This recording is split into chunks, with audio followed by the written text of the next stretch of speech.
In the figure given below, 6 triangles are shaded. Minimum how many more triangles should be shaded so that the figure has a line of symmetry? এখানে নিচে একটা চতুর্ভুজ দিয়ে দিয়েছে, সে তার মধ্যে অনেকগুলো ত্রিভুজকে সেট করে দেওয়া আছে। বলছে এরকম সংখ্যা হচ্ছে 6টা।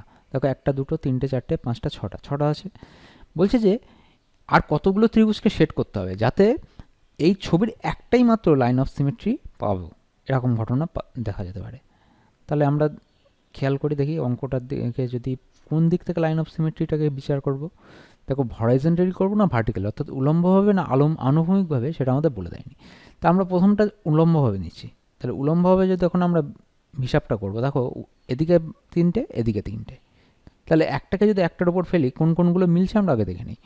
তাহলে এইটাকে যখন ভাঁজ করে এদিক থেকে নিয়ে আমরা এদিকে না ফেলবো বা এদিক থেকে এদিকে না ভাঁজ করব, তখন দেখবো এইটার উপর এই ত্রিভুজটা পড়ছে, মিলে যাচ্ছে। এখন এই ত্রিভুজটা কিন্তু এখানে গিয়ে পড়বে না, এখানে ফাঁকা রয়ে গেছে, তাহলে এটাকে পূরণ করতে হবে। একইভাবে এই ত্রিভুজটাও এইখানে এসে পড়বে আমাদের, গেল। একইভাবে আমরা যদি এই ত্রিভুজের কথা বলি, এই ত্রিভুজটা পড়বে এইখানটায়, এই ত্রিভুজটা পড়বে এইখানে। তাহলে আমরা যদি ত্রিভুজের সংখ্যার দিকে যদি খেয়াল করি, 1 2 3 4টে, 4খানা ত্রিভুজ আমাদেরকে সেট করতে হবে। এটা হচ্ছে এই ভার্টিক্যালের কথা গেলাম।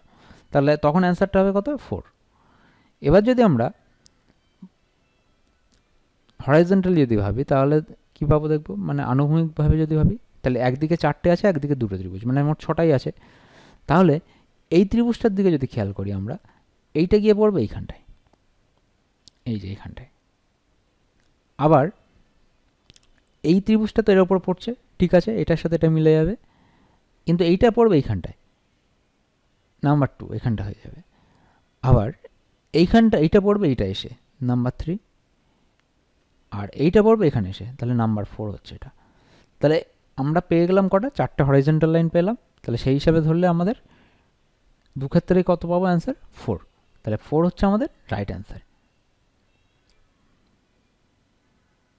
এবার দেখো অনেকেই ভাববে যে তাহলে হরাইজন্টালি করলাম মানে শুধুমাত্র কর্ণ বরাবর নিলাম, এইভাবেও তো নেওয়া যেতে পারে, এইভাবে। তাহলে এইভাবে নিলে কী হবে দেখা যাক একটুখানি।